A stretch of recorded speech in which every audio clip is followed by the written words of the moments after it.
అలాంటి చరిత్రకారులు పుట్టిన జిల్లా ఈ విజయనగరం జిల్లా అని చెప్పి కూడా నేను మీకు తెలియజేస్తున్నా. ఈరోజు నేను ఒకటే ఆలోచిస్తున్నాను, మీరెప్పుడూ తెలుగుదేశం పార్టీకి అండగా నిలబడ్డారు.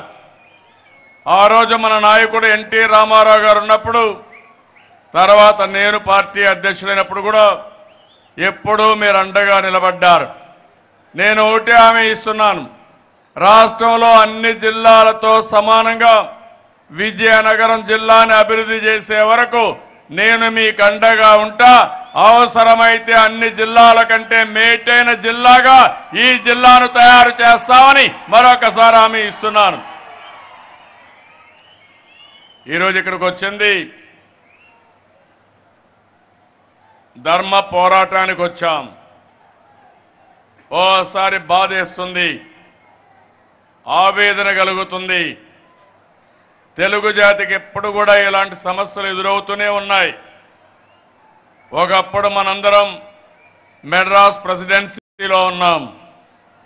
ఆ తర్వాత చూస్తే పొట్టి శ్రీరాములు త్యాగం చేసి తెలుగు వారికి ఒక రాష్ట్రం కావాలని ఆంధ్ర రాష్ట్రం ఆ రోజు కర్నూలు కేంద్రంగా మనం స్టార్ట్ చేసుకున్నాం. ఆ తర్వాత తెలుగు జాతి మొత్తం హైదరాబాద్లో ఉండేవాళ్ళు కానీ ఆంధ్ర రాష్ట్రం ఉండేవాళ్ళు అందరూ కూడా కలిసి భారతదేశంలో మొట్టమొదటిసారి భాషా ప్రయుక్త రాష్ట్రానికి శ్రీకారం చుట్టాం. 60 ఏళ్ళు హైదరాబాద్లో ఉన్నాం. హైదరాబాద్ నగరాన్ని అభివృద్ధి చేశాం. మీరు ఒక విషయం గుర్తుపెట్టుకోవాలి, నేను ముఖ్యమంత్రిగా ఉన్నప్పుడు తెలుగు జాతికి ఒక మహానగరం ఉండాలి, అభివృద్ధికి కేంద్రంగా ఉండాలి, మన పిల్లల భవిష్యత్తు బాగుండాలని హైదరాబాద్ నగరాన్ని అభివృద్ధి చేసి ప్రపంచ పట్టణంలో పెట్టింది నేనేనని చెప్పి కూడా నేను మీకు తెలియజేస్తున్నా. అది ఆ రోజు మనం చూపించిన చొరవ. అదే సమయంలో ఈరోజు అక్కడ ఉండే ఎయిర్పోర్ట్ కానీ ఔటర్ రింగ్ రోడ్డు కానీ ఏది చూసినా మనమే డెవలప్ చేశాం. ఇంకో పక్క విభజన జరిగింది. విభజన జరిగిన తర్వాత మీరందరూ చూశారు, ప్రజలందరూ కూడా బాధపడ్డాం. చాలామంది ఏమవుతామని భయభ్రాంతులయ్యారు. నేను ఒకే మాట చెప్పాను, నేను మీకు అండగా ఉంటాను, మీరు భయపడవలసిన అవసరం లేదని భరోసా ఇస్తే మీరందరూ నా మీద నమ్మకం పెట్టుకొని బ్రహ్మాండమైన మెజార్టీతో తెలుగుదేశం పార్టీని గెలిపించారు. ఇది నా జీవితంలో ఎప్పుడూ మర్చిపోలేను. ఆ రోజు ఎన్నికల్లో మనం బీజేపీతో పొత్తు పెట్టుకున్నాం, ఎన్డీఏలో భాగస్వాములయ్యాం. 10 సంవత్సరాలంత మునుపు ఎప్పుడు కూడా ఎన్డీఏలో మనం లేం. కానీ ఆ రోజు కలిసింది ఈ రాష్ట్ర ప్రయోజనాల కోసం, నష్టపోయిన రాష్ట్రానికి న్యాయం చేస్తారని ఆ రోజు మనం కలిశాం. ఆ రోజు మీరు ఒకసారి చూస్తే ఆ రోజు నాయకులు ఏం చెప్పారు, ఆనాటి ప్రధానమంత్రి పార్లమెంట్లో ఏం చెప్పాడు, ఆ రోజు ప్రధానమంత్రి అభ్యర్థి నరేంద్ర మోడీ గారు ఏం చెప్పారో వాళ్ళ మాటల్లోనే మనం విందాం. అందుకే ఈ ధర్మ పోరాటం ద్వారా రాష్ట్రంలో ఉండే 5 కోట్ల మందిని సమాయత్తం చేయాలనుకుంటున్నాం. నేను ఒకటే మిమ్మల్ని కోరుతున్నా, మీరందరూ పోరాటానికి సిద్ధం కావాలి. తప్పకుండా న్యాయం కోసం, ధర్మం కోసం పోరాడతాం.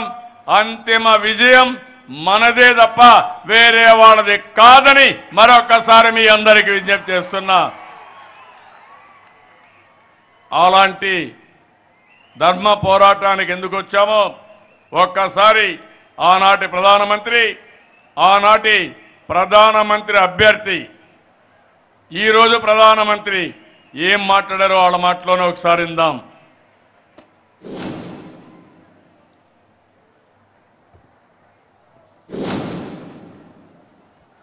सरकार के बाद हम नई राजधानी ऐसी बनाए दिल्ली भी उसके सामने छोटा लगे.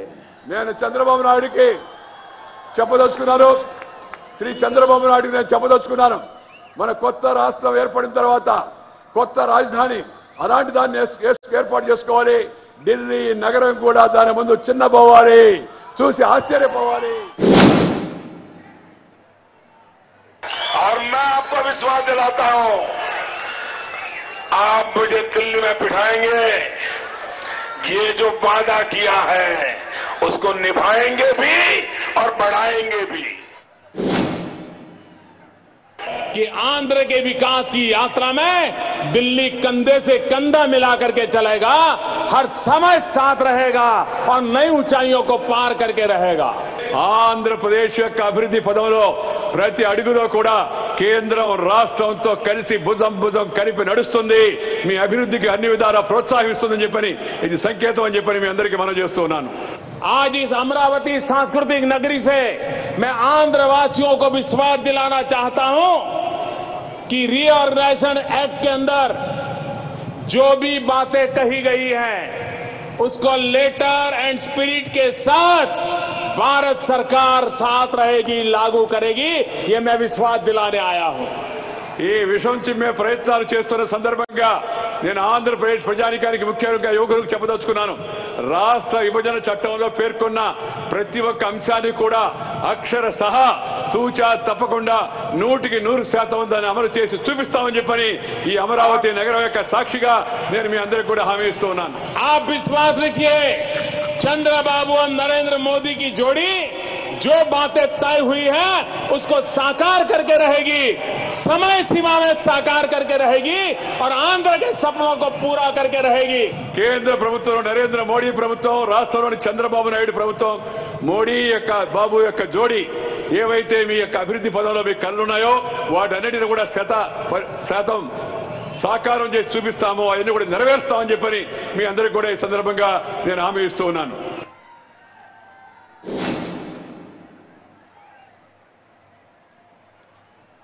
एनडीए सरकार आंध्र प्रदेश के लोगों की आशाओं अपेक्षाओं का सम्मान करती है, लेकिन साथ ही साथ हमें ये भी ध्यान रखना होगा कि सरकार 14वीं वित्त आयोग द्वारा दी गई सिफारिशों से बंधी हुई है.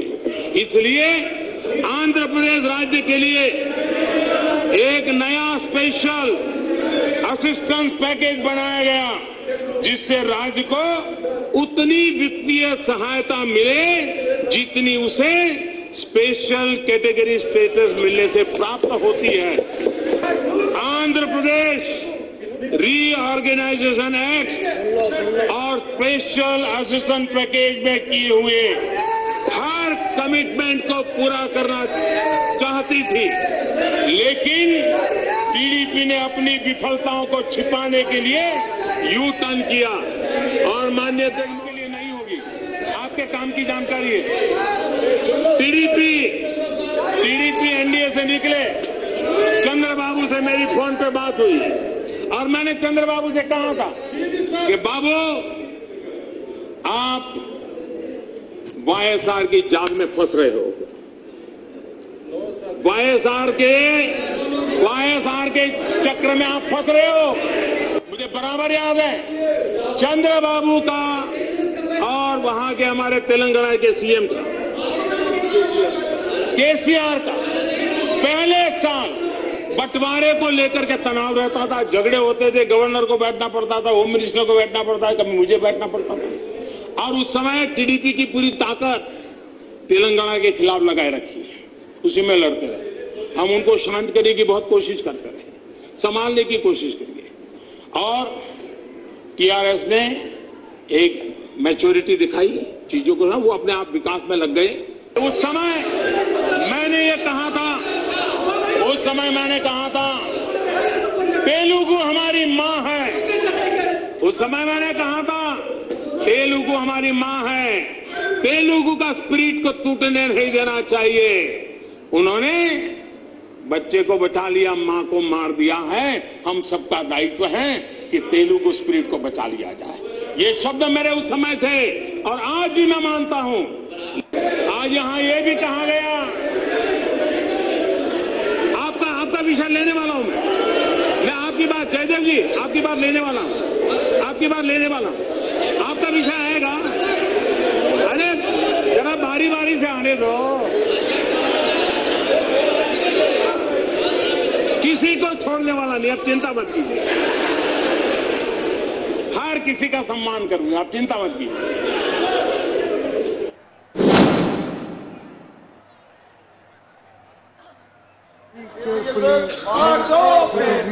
Expressed by the leader of opposition and all the other members who have spoken, especially those from Andhra Pradesh. The Home Minister has already mentioned the specific steps our government will take to address the concern of all regions of the state, particularly of Simandra. I would like to make a few further announcements in this regard. First, for purposes of central assistance, special category assistance will be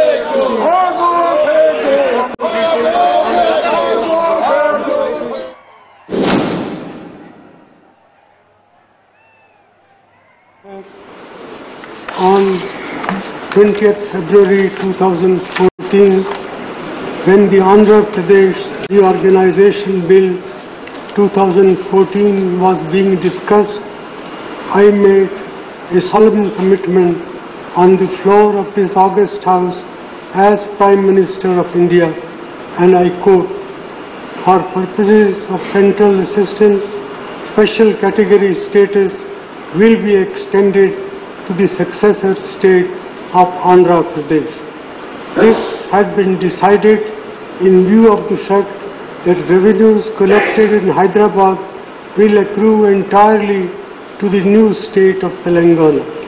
This commitment of special category status to the successor state of Andhra Pradesh had been discussed with Shri Arun Jaitley, then leader of the opposition, and other senior BJP leaders. Government, sir, is a continuing entity. Commitments made on the floor of the House have to be honored and fulfilled. They are in the nature of an assurance on behalf of Parliament. I had expected my distinguished successor to fulfill the commitment I had made after consultation with his own. ఇప్పుడు తమిళలో మీరందరూ చూశారు. ఇక్కడ మనందరం అర్థం చేసుకోవాల్సింది, ఇది 9వ ధర్మ పోరాటం. నేను ఏదైతే నా జన్మదినాన్ని పురస్కరించుకొని మొదటిసారి న్యాయం కోసం పోరాడాలి, ధర్మం కోసం పోరాడాలని ఆ రోజు నిరాహార దీక్షతో ఈ కార్యక్రమానికి శ్రీకారం చుట్టాను. తర్వాత ఎక్కడైతే తిరుపతిలో ఆనాడు ప్రధానమంత్రి అభ్యర్థిగా నరేంద్ర మోడీ గారు వెంకన్న సాక్షిగా మాట్లాడారు. ఆ వెంకన్న 7 కొండలకు ఎదురుగా నిలబడుకొని ఆ 7 కొండల వాడి నామాలు చూస్తూ ఈ హామీ ఇచ్చాడు. నేను అది గుర్తు చేయడానికి మొట్టమొదటి మీటింగు తిరుపతిలోనే పెట్టాం. ధర్మ పోరాటానికి శ్రీకారం చుట్టాం. ఆ రోజే పిలిపించాను. కర్ణాటకలో ఉండే తెలుగు వారు కూడా జన్మభూమి సాక్షిగా పోరాడండి, బీజేపీని ఓడించమని పిలిపిస్తే కర్ణాటకలో ఉండే తెలుగు వాళ్ళు బీజేపీని ఓడించారు.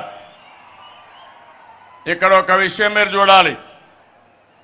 ఆనాడు ప్రధానమంత్రిగా ఉన్న మన్మోహన్ సింగ్ గారు పార్లమెంట్లో మాట్లాడారు, రాజ్యసభలో మాట్లాడారు. బీజేపీ నాయకులు అడిగారు, నేను ఈరోజు ఒప్పుకుంటున్నాను 5 సంవత్సరాలు ప్రత్యేక హోదా ఇస్తానని. మన వాళ్ళు గొడవ చేసినప్పుడు కూడా ఆ రోజు హామీ ఇచ్చారు.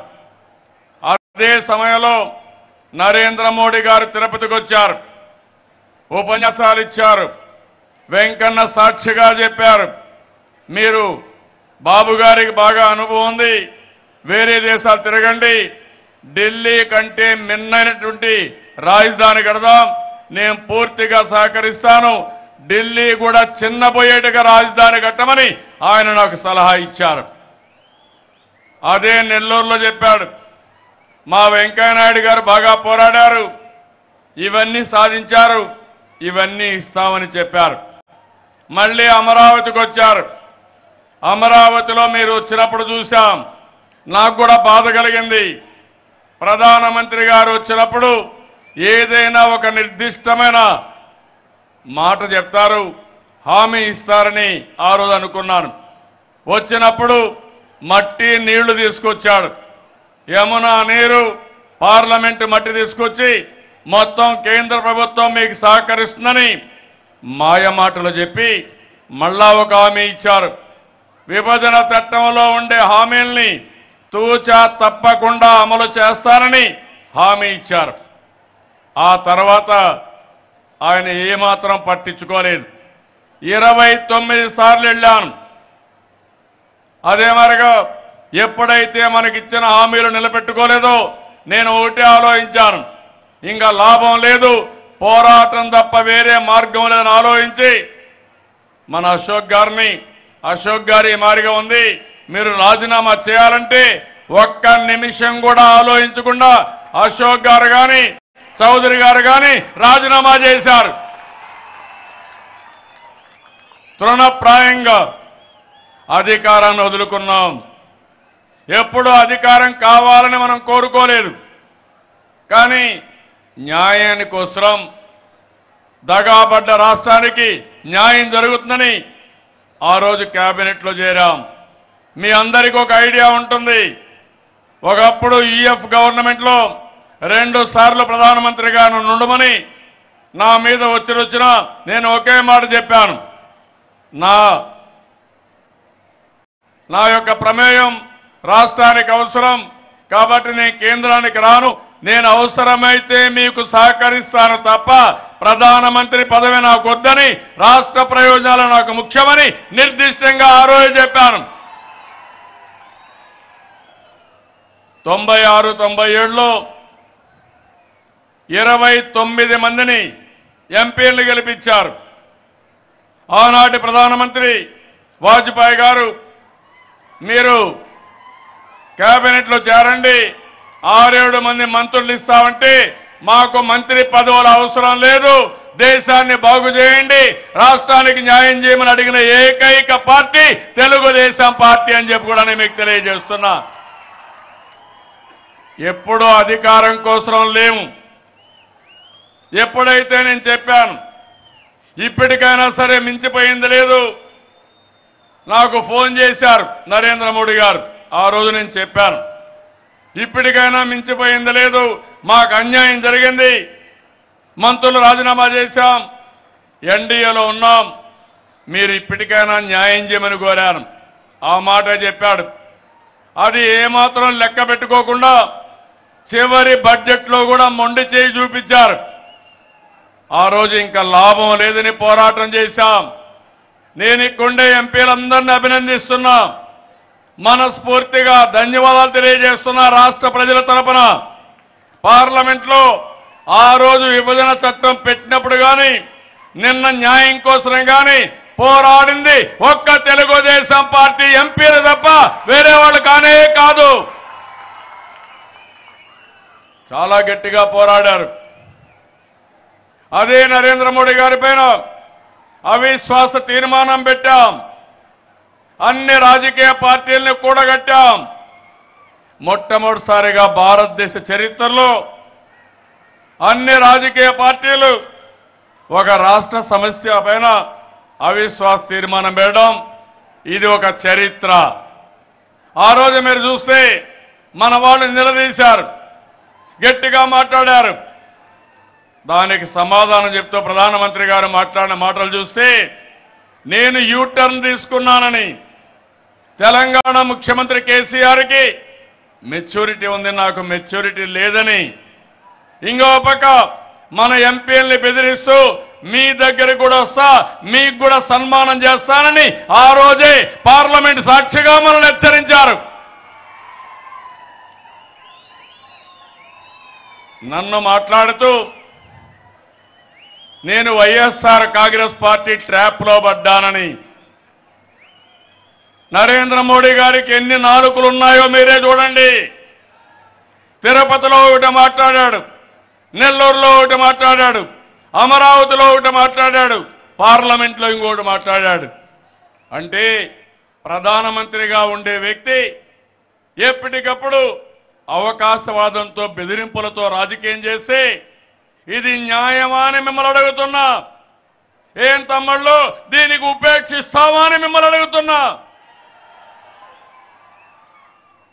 అదే మరిగా మన ఎంపీల్ని బెదిరించారు, దానిపైన దాడులు ప్రారంభించారు, ఇన్కమ్ ట్యాక్స్ని పంపించారు, ఇంకో పక్క ఈడీని పురుగొల్పారు.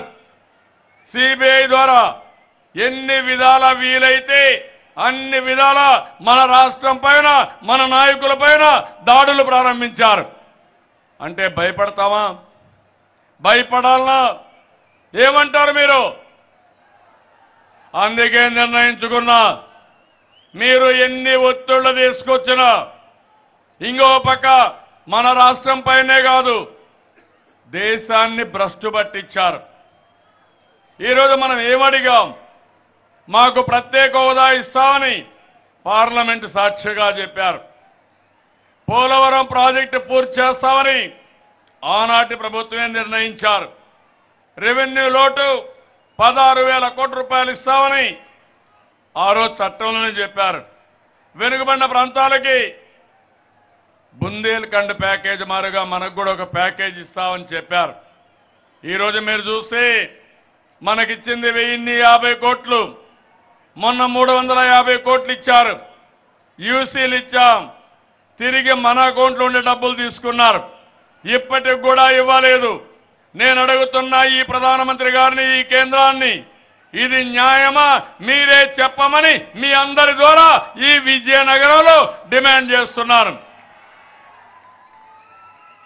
అమరావతి ఢిల్లీ కన్నా మిన్నగా కడదామన్నారు, ఢిల్లీ చిన్నపోవాలని చెప్పారు. ఇచ్చింది 1500 కోట్లు. దేనికి సరిపోతుందని అడుగుతున్నా. ఒక్క ఎలక్ట్రికల్ కేబుల్ కూడా సరిపోదు. ఈరోజు సంవత్సరానికి 6,000 కోట్ల రూపాయలు కేంద్రానికి పన్నులు కడుతున్నాం. ఒక్క సంవత్సరం మేము కట్టిన పన్నులు మాకు తిరిగి ఇవ్వడానికి మీకు మనసు రాలేదంటే ఏ విధంగా ఆలోచించాలని అడుగుతున్నా. రైతులు ముందుకొచ్చారు, 35,000 ఎకరాలు ఇచ్చారు, 40,000 కోట్ల రూపాయలు విలువైన భూములు ఇచ్చారు.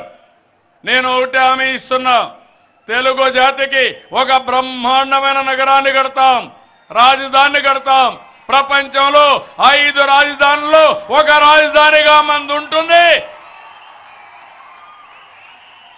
దీన్ని ఎవరు ఆపలేరు.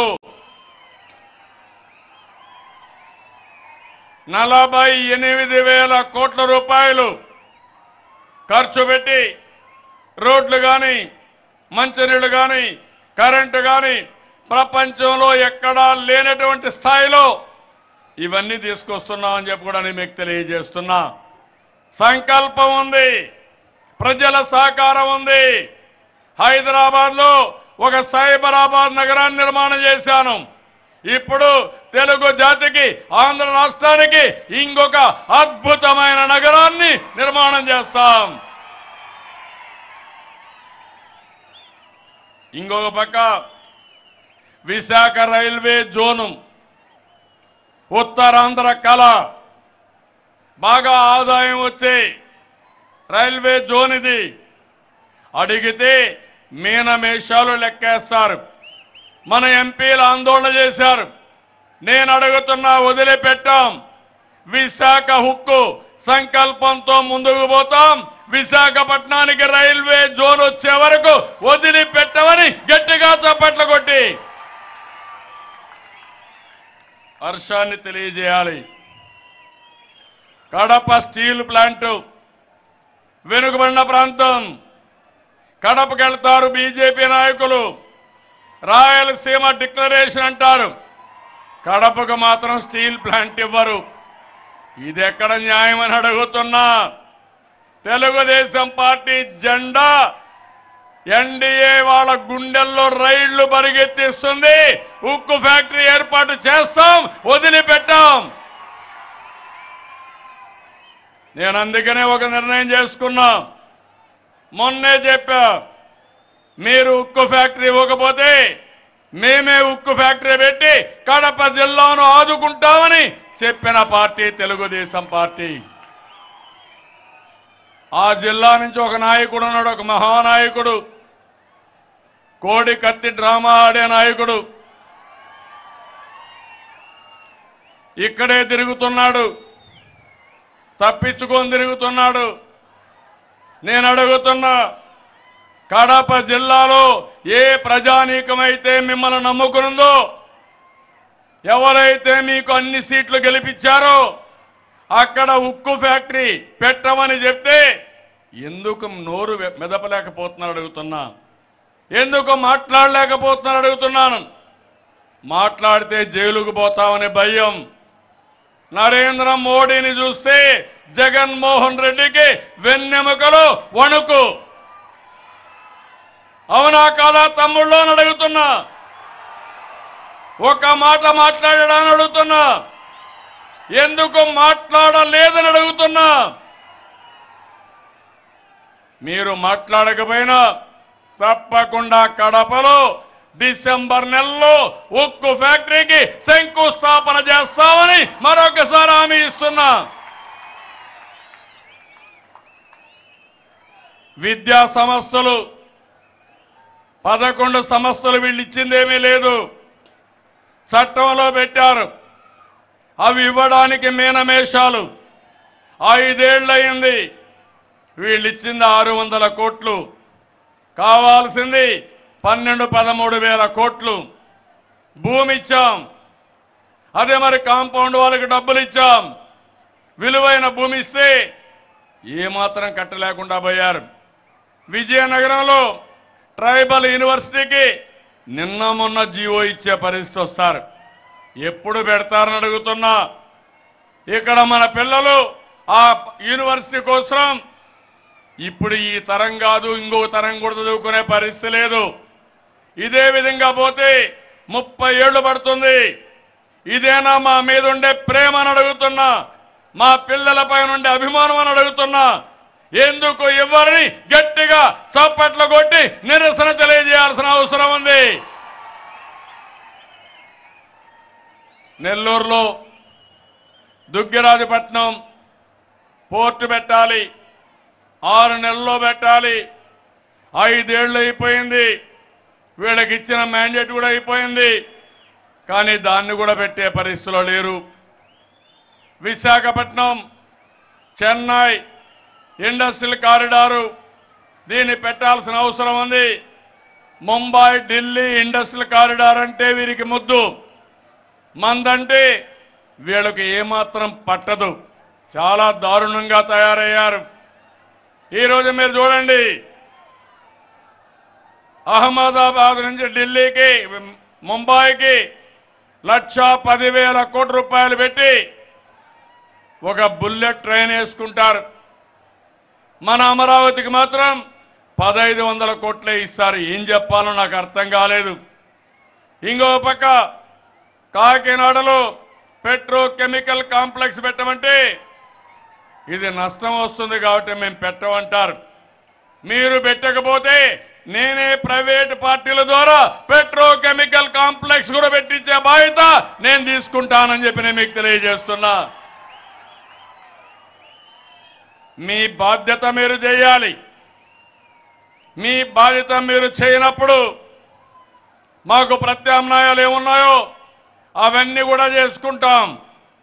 ఇంకో పక్క ట్యాక్స్ బెనిఫిట్ కూడా ఆ రోజు చట్టంలో లోపభూయిష్టంగా ఉంటే ఇక్కడుండి ఇండస్ట్రీస్ హైదరాబాద్లో ఆఫీసులు ఉన్నాయి కాబట్టి అక్కడ పన్నులు కట్టే పరిస్థితికి వచ్చారు.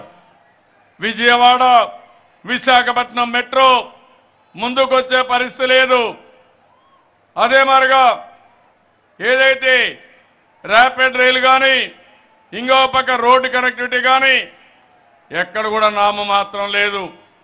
విమానాశ్రయాల కోసం తిరుపతిలో 700 ఎకరాలు ఇచ్చాం, విజయవాడలో 750 ఎకరాలు ఇచ్చాం, రాజమండ్రిలో 800 ఎకరాలు ఇచ్చాం.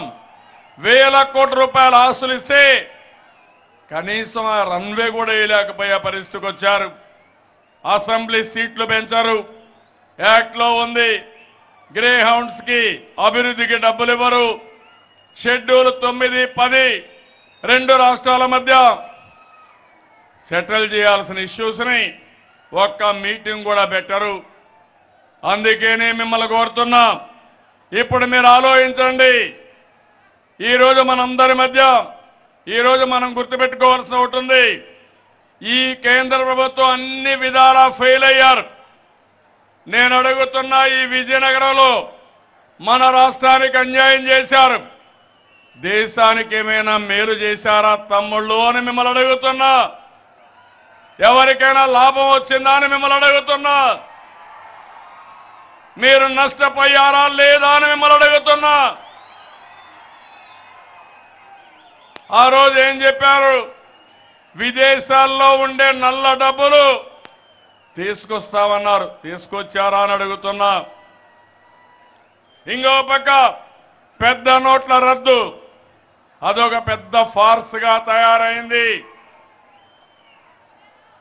ఈ రోజైనా సరే ఏటీఎంలో మీకు డబ్బులు ఉన్నాయా తమ్ముళ్ళు అని మిమ్మల్ని అడుగుతున్నా. ఉన్నాయా మీకు? బ్యాంకుల్లో డబ్బులు వస్తున్నాయా మీకు?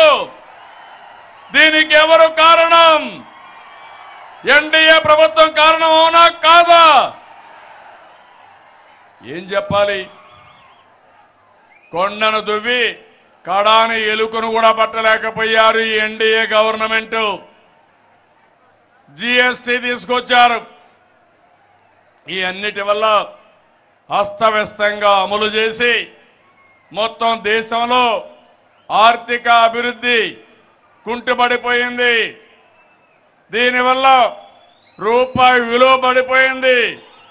పెట్రోల్ డీజిల్ ధరలు పెరిగాయి. ఇంకో పక్క ఎక్కడికక్కడ కెమికల్ ఫెర్టిలైజర్స్ పెరిగాయి. రైతులకు గిట్టుబాటు ధర ఇవ్వలేకపోయారు. అన్ని సమస్యలు వచ్చాయి. సమస్యలు వస్తే ప్రజలు తిరుగుబాటు చేస్తారని ఎక్కడికక్కడ దాడులు మొదలుపెట్టారు. సిబిఐని దుర్వినియోగం చేశారు. ఈడీని దుర్వినియోగం చేస్తారు. ఇన్కమ్ ట్యాక్స్ రైడ్లు చేస్తారు. నాయకుల పైన రైడ్ చేస్తారు. కడాన సిబిఐ ఒక మాట చెప్పింది. దుర్మార్గం అని ఒక డిప్యూటీ డైరెక్టర్ కోర్టులో సుప్రీంకోర్టులో వేశారు. ప్రధానమంత్రి కార్యాలయం నాయకుల్ని వేధించమని, తప్పుడు కేసులు పెట్టమని మా మీద ఒత్తిడి తీసుకొచ్చారని సిబిఐ చెప్పిందంటే ఈ ప్రభుత్వం ఎంత పతనావస్థలో ఉందో మీరు ఆలోచించాలి. ఇది న్యాయమా అని అడుగుతున్నా. ఇది పద్ధతి అని అడుగుతున్నా. ఒక సీనియర్ నాయకుడిగా క్వశ్చన్ చేస్తున్నా. 40 ఏళ్లుగా రాజకీయాల్లో ఉన్నాను. నేషనల్ ఫ్రంట్ కానీ, యునైటెడ్ ఫ్రంట్ కానీ, ఎన్డీఏ కానీ ఏర్పాట్లో ప్రముఖ పాత్ర పోషించాం. ఏదైతే నరేంద్ర మోడీ గారు చెప్తున్నారో ఆయన కంటే ముందుగానే ముఖ్యమంత్రి అయ్యాను. అందరికంటే సీనియర్ నాయకుడిగా ఈ దేశంలో నేను కూడా ఉన్నాను. ఇవన్నీ చూస్తే బాధేస్తుంది. ఆర్బీఐ ద్రవ్య వ్యవస్థని నియంత్రణ చేసే సంస్థ. అందులో కూడా గవర్నమెంట్ ఇంటర్ఫేర్ అవుతారు. డబ్బులు ఇమ్మంటారు, ఇవ్వకపోతే ఒత్తిడి పెడతారు. ఆ గవర్నర్ ఒకటే మాట చెప్పాడు, మీరేమైనా చేయండి పర్వాలేదు, ఈ దేశం నష్టపోయేదానికి నేను సహకరించనని గట్టిగా నిరాకరించింది గవర్నర్ అని చెప్పి కూడా నేను మీకు తెలియజేస్తున్నా. గవర్నర్ వ్యవస్థని మిస్యూజ్ చేస్తారు. మన మీద కూడా గవర్నర్ని రెచ్చగొట్టే ప్రయత్నం చేస్తారు. ఇవన్నీ చూసిన తర్వాత నాకు అనిపించింది ఇంకా లాభం లేదు.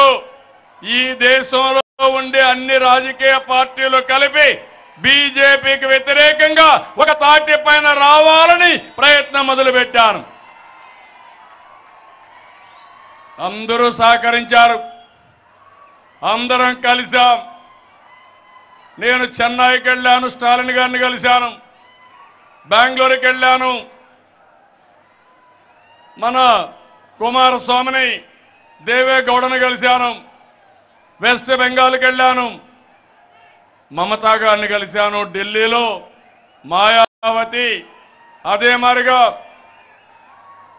ములాయం సింగ్ని, అందరినీ కలిశాను.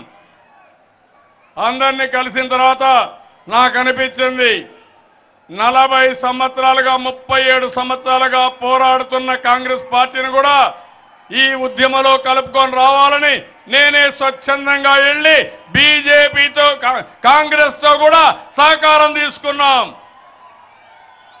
నేను అడుగుతున్నా మిమ్మల్ని, ఈరోజు నేను కాంగ్రెస్ పార్టీ సహకారం తీసుకురండి, కలిసి పోరాడాలని ఆలోచించింది దేశం కోసం.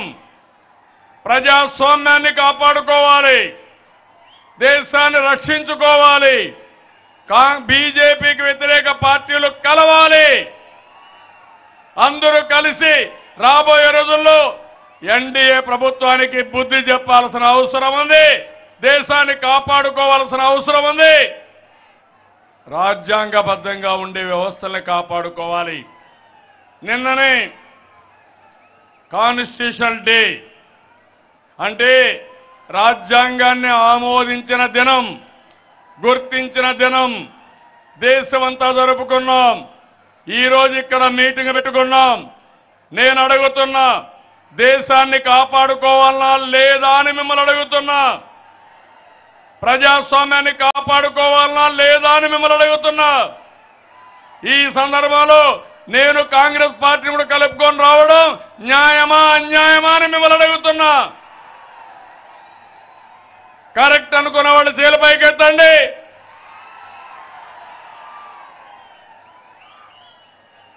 దేశం బాగుంటే మనం ఉంటాం, ప్రజాస్వామ్యం ఉంటే మనం మాట్లాడతాం.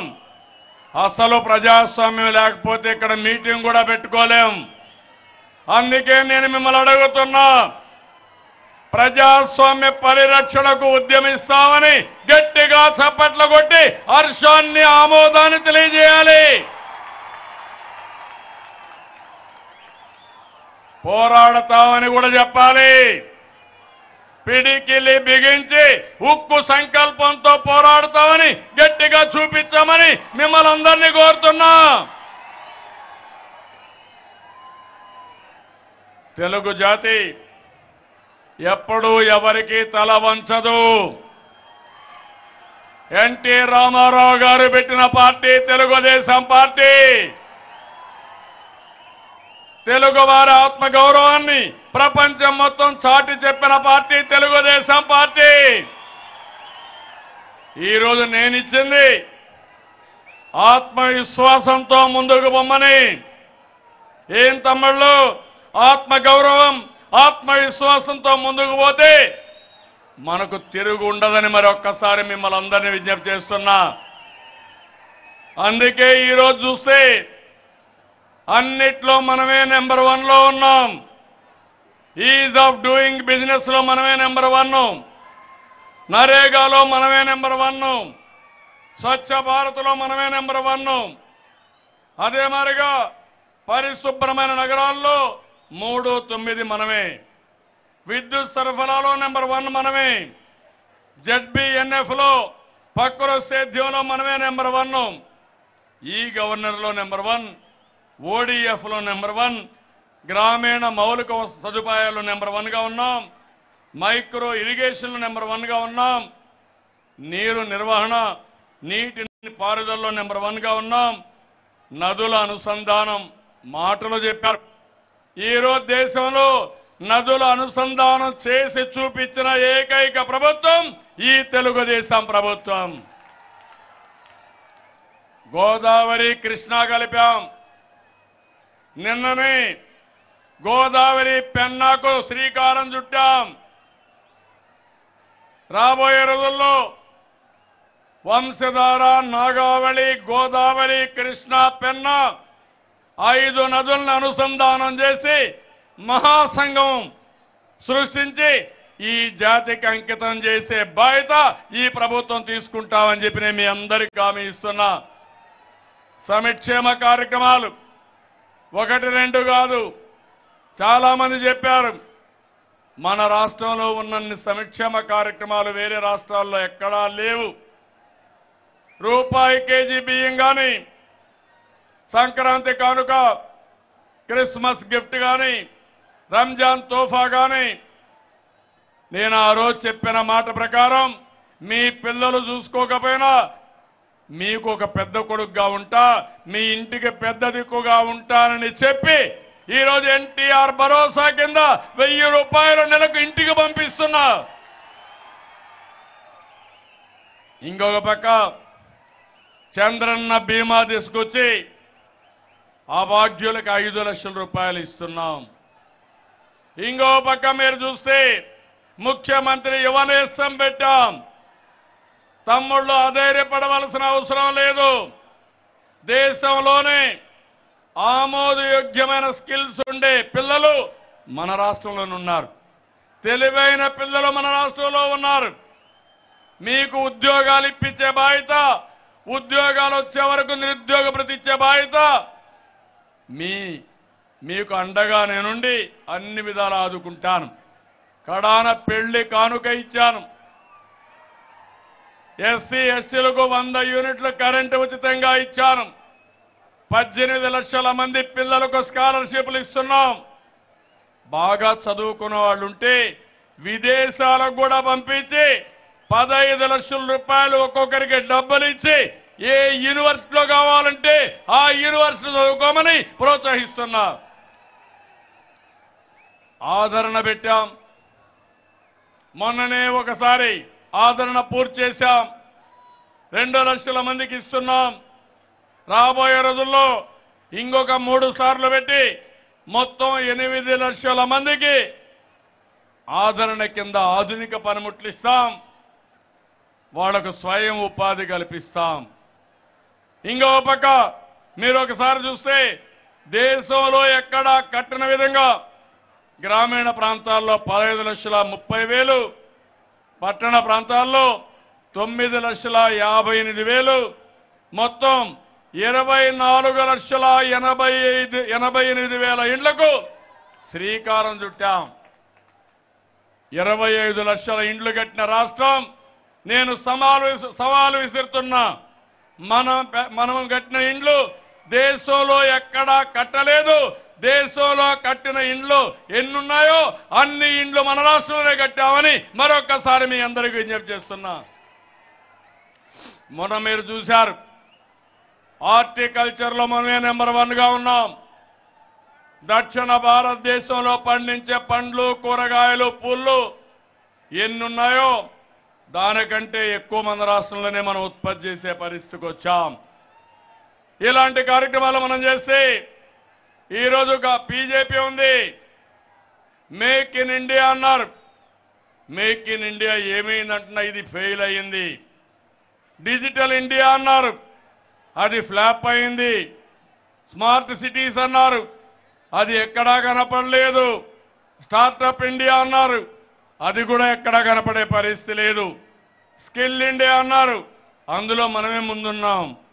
ఇంకో పక్క ఫసల్ బీమా అన్నారు, ఎక్కడ కూడా వ్యవసాయం భ్రష్టు పట్టించే పరిస్థితికి వచ్చారు.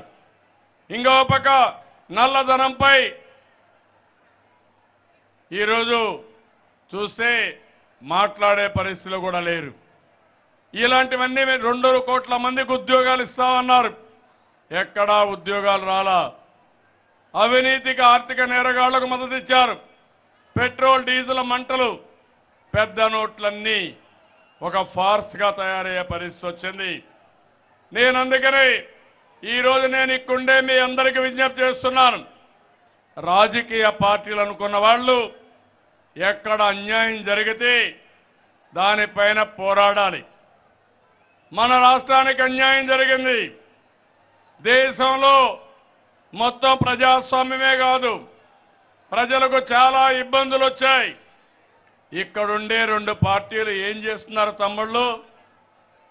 ఒక పక్క కోడికత్తి పార్టీ డ్రామాలు ఆడుతున్నారు. తిత్లీ తుఫాన్ వచ్చింది, ఈ జిల్లాలోనే ఉన్నారు.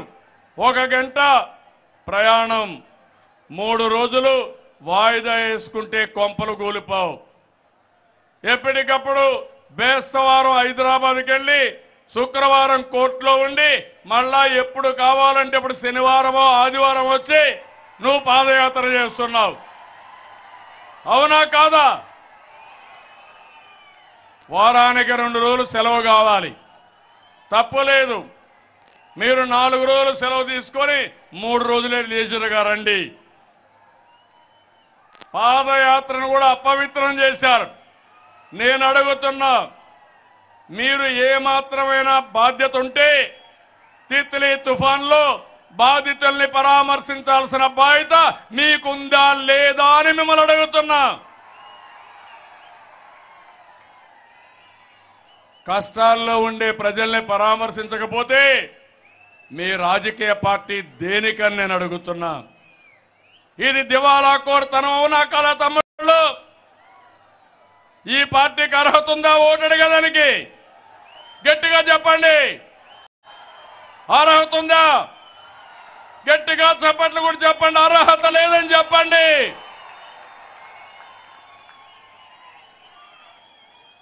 విశాఖపట్నంలో ఉదూదొస్తే ప్రధానమంత్రి 1000 కోట్ల రూపాయలు అనౌన్స్ చేసి ఇచ్చింది 650 కోట్లు. నిన్న తిత్లీ వస్తే 1100 కోట్ల రూపాయలు ఖర్చు పెట్టి ఇంకా మనం రీహాబిలిటేషన్కి పోతా ఉంటే ఇప్పటికి కూడా ఒక్క పైసా ఇవ్వాల. మొన్న ఒక మంత్రి వస్తాడు, ఏదో చూస్తున్నామంటాడు. ఇక్కడ తిత్లీ వస్తే హోమ్ మినిస్టర్ వస్తాడు, గుంటూరులో వాళ్ళ పార్టీ ఆఫీస్ ఫౌండేషన్ వేసుకుంటారు. అంటే ప్రజలు మిమ్మల్ని ఆడుకుంటారని అడుగుతున్నా. ప్రజల్లో ఇబ్బందులుంటే మీకు బాధ్యత లేదా అని అడుగుతున్నా. మేము ఈ రాష్ట్రంలో ఉండేది మీకు పన్నులు కట్టడానికి కానీ కేంద్రం నిలదీస్తున్నా. ఇంకో పక్క ఇక్కడ ఉండే వైఎస్ఆర్ కాంగ్రెస్ పార్టీ అన్నిటికీ అడ్డం పడతారు. ఆ రోజు విశాఖపట్నంలో పెట్టుబడిదారుల సదస్సు పెడితే ఏదో జల్లికట్టు స్ఫూర్తితో అడ్డుకుంటామని వస్తే నేను ఒకే మాట చెప్పా, మీ ఆటలు ఇక్కడ సాగవు. నేను ముఖ్యమంత్రిగా ఉన్నంత వరకు పెట్టుబడుల సదస్సు జరగాల్సిందే, అడ్డం వస్తే వదిలిపెట్టని చెప్పి ముందుకు పోయాను. ఇంకో పక్కన తునిలో మీరు చూశారు విధ్వంసం. పోలవరానికి అడ్డుపడ్డారు, పట్టిసీమకు అడ్డుపడ్డారు, రాజధానికి అడ్డుపడ్డారు, అడుగడుగున అడ్డుపడతారు. మొన్న చెప్పారు పార్లమెంట్లో మీరు అవిశ్వాస తీర్మానం పెట్టండి లేకపోతే మేము పెడతామంటే నేను ఒక మాట చెప్పాను, మీరు పెట్టడం కాదు మేమే పెడతాం. మిమ్మల్ని నమ్ముకుంటే కుక్క తోక పట్టుకుని గోదావరి ఇదినట్టు అవుతుంది కాబట్టి మేమే పెడతామని పెట్టాం. ఏం చేశారని అడుగుతున్నా. మీరు చేసిన పని అవిశ్వాస తీర్మానం పెడితే వ్యతిరేకంగా ఓటేస్తే నరేంద్ర మోడీ జైలుకు పంపిస్తాడని భయపడిపోయి రాజీనామా చేస్తారు. ఆ రాజీనామా కూడా ఎప్పుడు చేశారు? ఎన్నికలు రాకుండా చూసే సమయం చూసుకొని రాజీనామాలు ఆమోదించుకుంటారు. ఇది పిరికితనం కాదా అని అడుగుతున్నా. ఈరోజు పార్లమెంటు బయట పోరాడే ఏకైక సభ్యులు తెలుగుదేశం పార్టీ సభ్యులు. ఇంకో పక్క పవన్ కళ్యాణ్ గారు చెప్పారు. ఏం చెప్పారు తమ్ముళ్ళు జ్ఞాపకం ఉందా? 75,000 కోట్లు రావాలని ఒక ఎక్స్పర్ట్ కమిటీని వేసామన్నారు. తర్వాత నోట్లో నుంచి మాటే రాలేదు. మీరు అవిశ్వాస తీర్మానం పెట్టండి, దేశంలో భూకంపం వస్తుందన్నాడు. భూకంపం వచ్చిందా నేను అడుగుతున్నా. ఎవరైనా చెప్పాడా నేను అడుగుతున్నా. ఎక్కడా మాట్లాడరు. దేశంలో ఇన్ని జరిగితే ఎందుకు మాట్లాడరు? ఈరోజు తెలంగాణ ఎన్నికలు వచ్చాయి. తెలంగాణ ఎన్నికలు కూడా మనం గుర్తుపెట్టుకోవాలి. ఏం తమ్ముళ్ళు, తెలంగాణలో ప్రజాకూటమి పెట్టడం న్యాయమా కరెక్టా లేదా మీరే చెప్పండి. కరెక్ట్ అయితే గట్టిగా చెప్పండి కూడా చెప్పండి ఇది కరెక్ట్ అని. అక్కడుండే కేసీఆర్ గారు నన్ను తిడతాడు, ఎందుకు తిడతాడో నాకైతే అర్థం కాల. నేనేది ఇక్కడ పని చేసుకుంటా ఉంటే నిన్న అంటున్నాడు హైదరాబాద్ నగరాన్ని నేనే కట్టాను, నేను చెప్పలేదు. హైదరాబాద్ నగరం కట్టిన నిజాం కట్టాడు. సైబరాబాద్ నగరాన్ని నేనే కట్టా, నేనే నిర్మాణం చేశా. అడుగడుగునా కష్టపడ్డా, ప్రపంచమంతా తిరిగా, కాలు నడకం తిరిగా, ఇంటర్వ్యూకి పోతే పట్టుదలగా తిరిగి విశాఖ ఉక్కు సంకల్పంతో పనిచేశా. ఒక మైక్రోసాఫ్ట్ తీసుకొచ్చా, ఐటీ కంపెనీలు తీసుకొచ్చా, ఒక ఐఎస్పి తీసుకొచ్చా, ఒక రైజా మైండ్ స్పేస్ కట్టా, ఒక ఎయిర్పోర్ట్ ఇంటర్నేషనల్ ఎయిర్పోర్ట్ ని బెస్ట్ ఎయిర్పోర్ట్ శంషాబాద్ లో నేనే నిర్మాణం చేశా, నేనే శ్రీకారం చుట్టా. ఔటర్ రింగ్ రోడ్కు శ్రీకారం చుట్టాం. తెలంగాణలో కాలేజీలు కానీ స్కూల్స్ కానీ ఎలిమెంటరీ స్కూల్ కానీ ప్రతి ఒక్కటి మనం పెట్టింది తప్ప ఇంకొకరు కాదని చెప్పి కూడా నేను మీకు తెలియజేస్తున్నా. అందుకే హక్కు ఉంది. నేను అడుగుతున్నా, ఈరోజు మీరు చేసే పని ఇక్కడ పవన్ కళ్యాణ్ వైఎస్ఆర్ కాంగ్రెస్ పార్టీ కేసీఆర్కు సపోర్ట్ చేస్తారు వీళ్ళు. ఇది న్యాయమా తమ్ముళ్ళు? మీకు ఇది కరెక్టా? మీకు తెలంగాణ ప్రయోజనాలకు కూడా ఈ యొక్క టిఆర్ఎస్ పార్టీ ఏమీ చేసింది లేదు, చెయ్యబోయేది కూడా ఏమీ లేదు. నన్ను చాలా మంది అడిగారు, హైదరాబాద్ని డెవలప్ చేశారు, ఇప్పుడు మళ్ళీ మీరు కొత్త రాష్ట్రానికి వెళ్ళారు, మీకు బాధ అనిపిస్తుందా అని అడిగితే నేను ఒకే మాట చెప్పాను, నాకు ఏమీ బాధ లేదు. తెలుగు జాతి కోసం కట్టాను. ఆ రోజు ఒక బ్రౌన్ ఫీల్డ్ సిటీగా సైబరాబాద్ నిర్మాణం చేశాను, జాతికి ఇచ్చాను. ఇప్పుడు అమరావతికి వెళ్ళాను, బ్రహ్మాండమైన గ్రీన్ ఫీల్డ్ సిటీ నిర్మాణం చేసి ఇంకొక సిటీ నిర్మాణం చేస్తానని చెప్పాను. ఆ స్ఫూర్తితో నేను పనిచేస్తా ఉంటే ఈరోజు టిఆర్ఎస్ పార్టీకి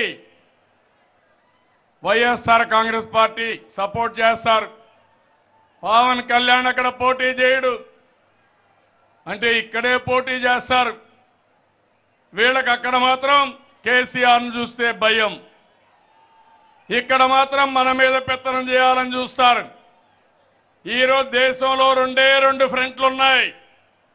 ఒకటి బీజేపీ నడిపే ఎన్డీఏ ఫ్రంట్, రెండోది బీజేపీకి వ్యతిరేకంగా ఉండే ఫ్రంట్ తప్ప మూడో ఫ్రంట్లు లేవని మరొకసారి మీకు తెలియజేస్తున్నా. దేశంలో అసహనం పెరిగిపోయింది, దాడులు పెరిగిపోయినాయి, ప్రత్యర్థులను అణచివేసే ధోరణికి వచ్చారు. ఎవరైనా క్వశ్చన్ చేస్తే సమాధానం చెప్పవలసిన పెద్ద మనుషులు అణచివేసే ధోరణికి వెళ్లే పరిస్థితికి వచ్చారు. అందుకే మనం ఆలోచించాలి. ప్రతి ఒక్కరికి విజ్ఞప్తి చేస్తున్నా, దేశాన్ని కాపాడుకుంటే, ప్రజాస్వామ్యాన్ని పరిరక్షించుకుంటే మనం కూడా మనుగడ సాధిస్తాం. నేను అందుకనే ఎప్పుడు కేసీఆర్ని తిట్టలేదు, నేను తిట్టాల్సిన అవసరం కూడా నాకు లేదు. ఎన్నెన్ని మాట్లాడినాడో మీరే చూశారు తమ్ముళ్ళు. ఒకసారి బాధేస్తుంది. మన పార్టీని ఎందుకు తెలుగుదేశం పార్టీ అంటాడు? తెలుగుదేశం పార్టీ లేకపోతే మీరు ఎక్కడి నుంచి వచ్చారని నేను అడుగుతున్నా. తెలుగుదేశం పార్టీ నుంచి రాలేదా మీరని అడుగుతున్నా. ఆ రోజు మహానాయకుడు ఎన్టీ రామారావు గారు పార్టీ పెట్టకపోతే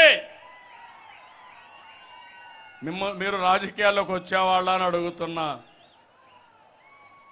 తెలుగుదేశం పార్టీ బడుగు బలహీన వర్గాలకు పెట్టిన పార్టీ, పేదవాళ్ళ పార్టీ, తెలుగువారి ఆత్మ గౌరవానికి పెట్టిన పార్టీ. తెలుగు వారికి ఎక్కడ ఇబ్బంది వచ్చినా ఒక ఆంధ్ర, ఒక తెలంగాణ, వేరే రాష్ట్రాల్లో, ప్రపంచంలో వారికి అండగా ఉండే ఏకైక జెండా తెలుగుదేశం పార్టీ జెండా.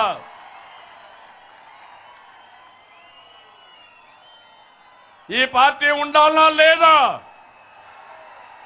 ఉండాలి అంటే గట్టిగా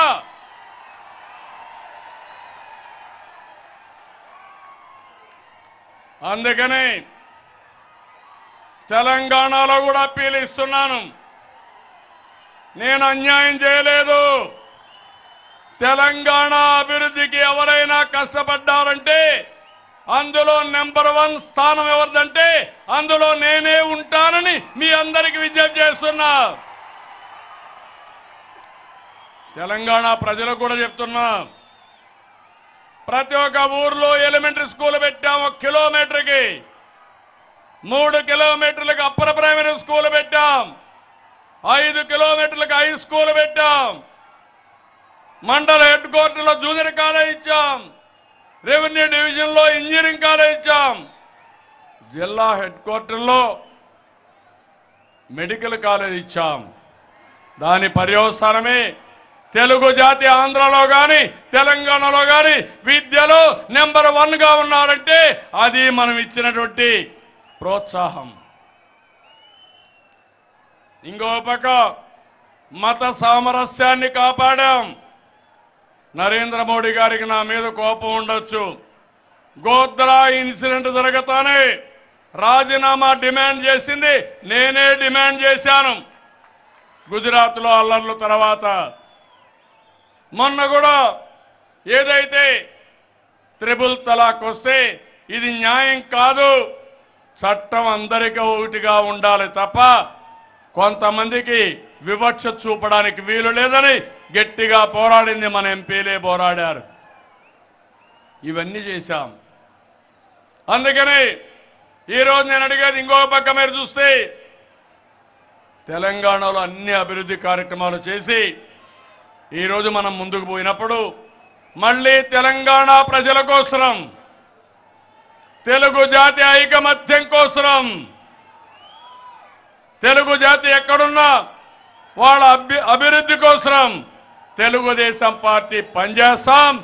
ఆ పని చేయడానికి తెలుగుదేశం పార్టీ జెండా అవసరమని మరొకసారి మీ అందరికీ విజ్ఞప్తి చేస్తున్నా. రేపటి నుంచి తెలంగాణలో కూడా మీటింగ్లు అడ్రస్ చేస్తాం. మన ఆవశ్యకత గురించి చెప్తాను. తమ్ముళ్ళు మీరు కూడా చెప్పండి, చెప్పాలా లేదా?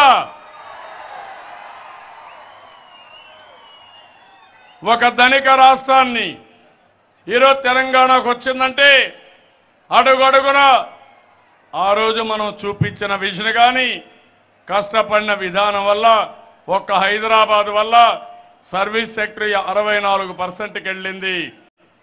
సంపద వచ్చింది, ఉద్యోగాలు వచ్చాయి. దాన్ని సరిగా ఉపయోగించుకోకుండా మనవల్ని విమర్శిస్తూ ఈరోజు అక్కడ నాయకత్వం ముందుకు పోయే పరిస్థితి ఉంది. వాస్తవాలు ప్రజలకు చెప్పాలి. ఎవరేం చేశారో ఆత్మవిమర్శ చేసుకునే సమయం ఈ ఎన్నికల సమయం అని చెప్పి కూడా నేను మీకు తెలియజేస్తున్నా. అందుకని విజయనగరం జిల్లా నాకు అత్యంత ప్రీతి ప్రాంతమైన జిల్లా. ఏదైనా ఈ రాష్ట్రంలో మంచి జిల్లా ఉందంటే అలాంటి మంచి జిల్లాల్లో నెంబర్ 1 జిల్లా విజయనగరం జిల్లా అని చెప్పి మరొకసారి మీ అందరికీ విజ్ఞప్తి చేస్తున్నా. తోటపల్లి బ్యారేజీని పూర్తి చేశాం. నేనే ఆ రోజు ఫౌండేషన్ వేశాను. 10 ఏళ్ళు వీళ్ళు చేయకపోతే ఇక్కడ బొత్స వీళ్ళందరూ ఏదో మాట్లాడుతున్నారు. ఏ తమ్ముళ్ళు ఏం చేశారని అడుగుతున్నా. కాంట్రాక్ట్ల కోసం పనిని నిలిపేసి కడాన నేను వచ్చిన తర్వాత రాత్రింబగుళ్ళు పనిచేసి అక్కడ పడుకొని తోటపల్లి పూర్తి చేసి మీకు అంకితం చేశారు. అవునా కాదా అని అడుగుతున్నా.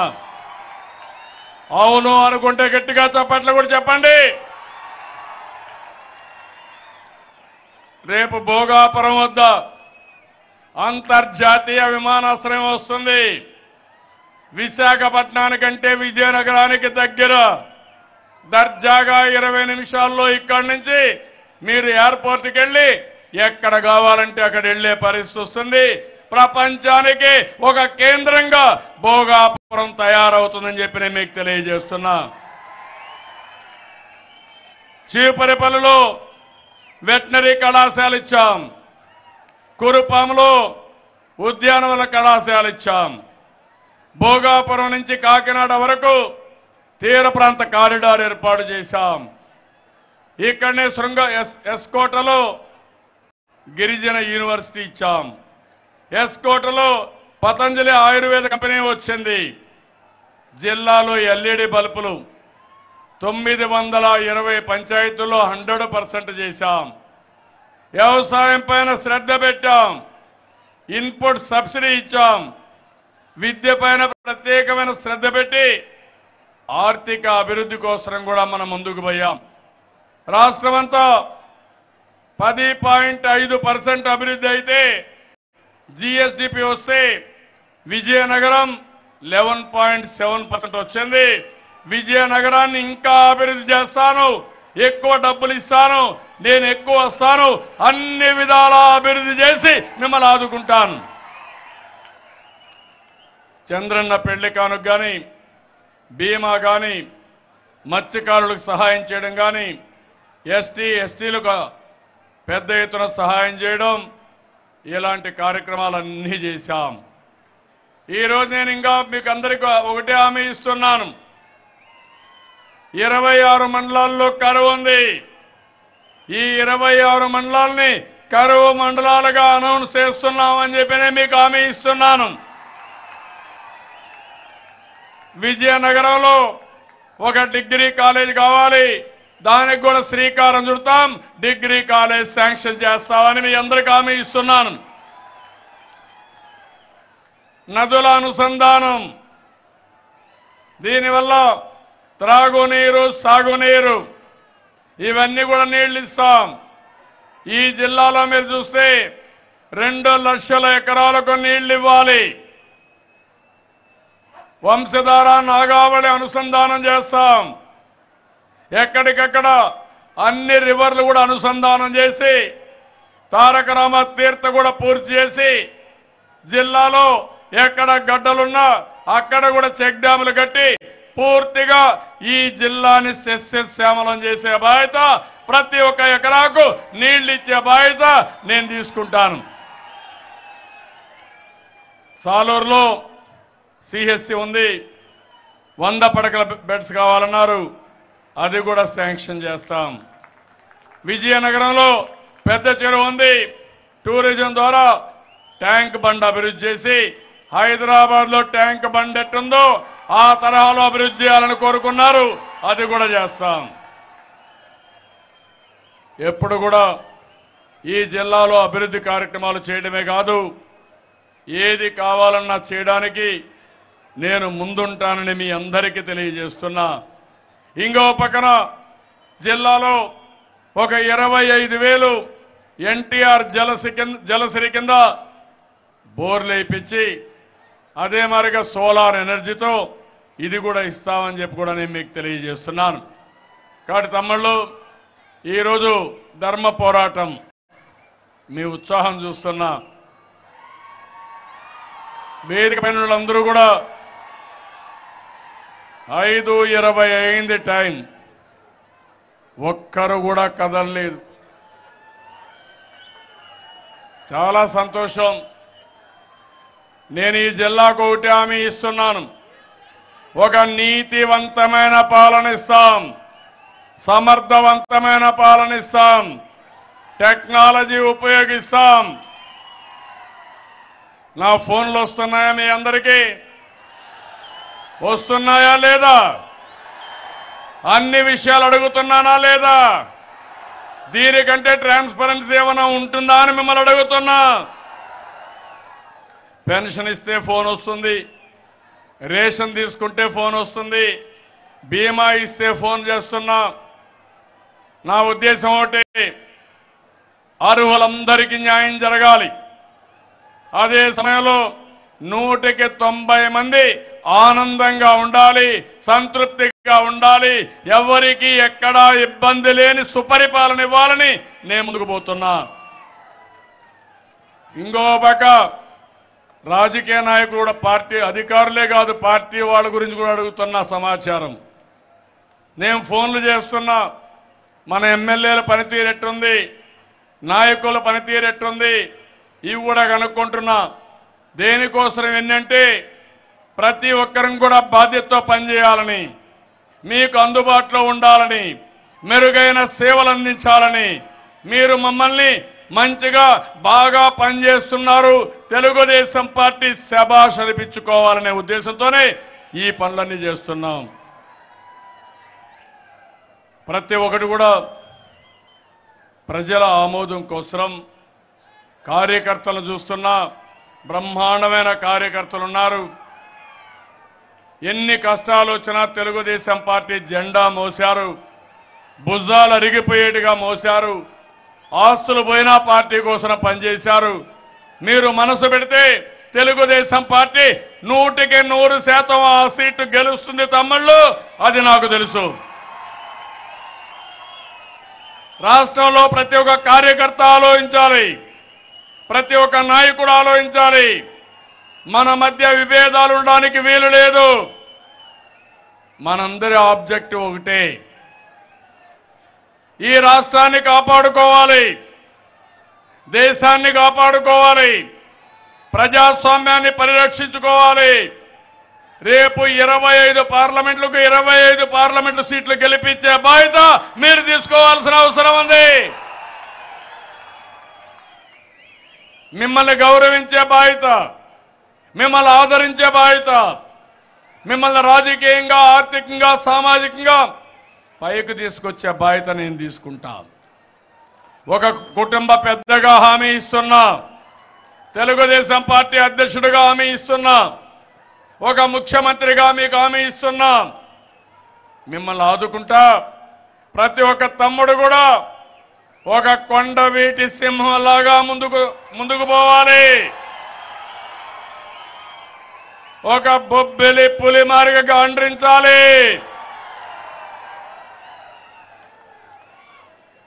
మన నాయకుడు మనకు ఒక స్ఫూర్తి, అవునా కాదా? ఎప్పుడన్నా భయపడ్డామా? అన్యాయం జరిగితే ఎన్నికపోయామా? ప్రజలకు అవసరమైతే ఎక్కడ కూడా ఎన్నికపై దంకున్నామా? అది తెలుగుదేశం పార్టీ స్ఫూర్తి. అదే మన నాయకుడు ఇచ్చినటువంటి ధైర్యం, గుండె ధైర్యం, ఎన్టీఆర్ స్ఫూర్తి. మీ అందరిలో ఎన్టీఆర్ ఉన్నారు, అవునా కాదా? ఒకసారి ఎన్టీఆర్ తలుసుకుంటే మీరు ఏదనుకున్నా భయపడక్కర్లా. జయం మందే, విజయం మనదే.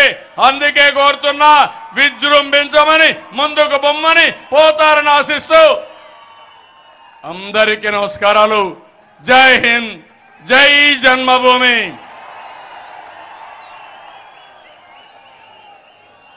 తమ్ముళ్ళు ఇప్పుడు అడుగుతున్న ప్రత్యేక హోదా అంటే సాధిస్తామని గట్టిగా చెప్పాలి. ప్రత్యేక హోదా, గట్టిగా ప్రత్యేక హోదా, ప్రత్యేక హోదా.